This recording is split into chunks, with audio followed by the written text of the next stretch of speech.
અભય થઈને નિષ્પક્ષતાથી નિરપેક્ષ રીતે વાસ્તવિકતાનો અરીસો રૂપી સચોટ માહિતી લાવતો સત્યની સાથે અભય ટાઈમ્સ। સુરતના ડાયમંડ ઉદ્યોગમાં નજીવો સુધારો આવ્યો હોય તેવું લાગી રહ્યું છે, તો આ અંગે ડાયમંડ એસોસિએશનના પ્રમુખે વધુ માહિતી આપી હતી। સુરતના ડાયમંડ ઉદ્યોગની પરિસ્થિતિમાં સુધારો થયો હોય તેમ ડાયમંડ એસોસિએશનના જગદીશ કુઠે નિવેદન કર્યું છે।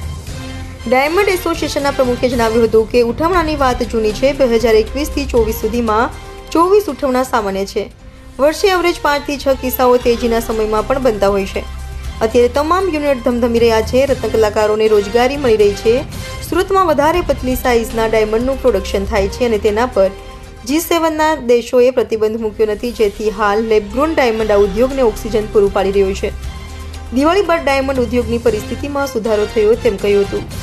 હું જગદીશ કુંડ, પ્રમુખ સુરત ડાયમંડ એસોસિએશન।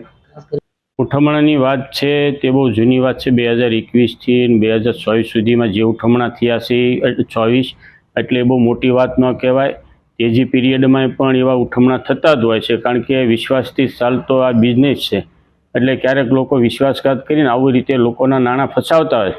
પણ મને એવું લાગે છે કે દિવાળી બાદ એટલે 2025થી વર્ષ એક સ્ટેબલ રહેશે અને અત્યારે જે પોઝિશન ને પરિસ્થિતિ છે તો હાલમાં સ્ટેબલ થઈ રહ્યું છે માર્કેટ, અને લોકોને રત્ન કલાકારોને રોજગારી મળી રહી છે। મેન્યુફેક્ચર યુનિટો પણ બધા ધમધમી રહ્યા છે। એટલે આગામી સમયમાં બહુ સારું એવું માર્કેટ આવશે, તેજી આવશે એવી અપેક્ષા રાખીએ।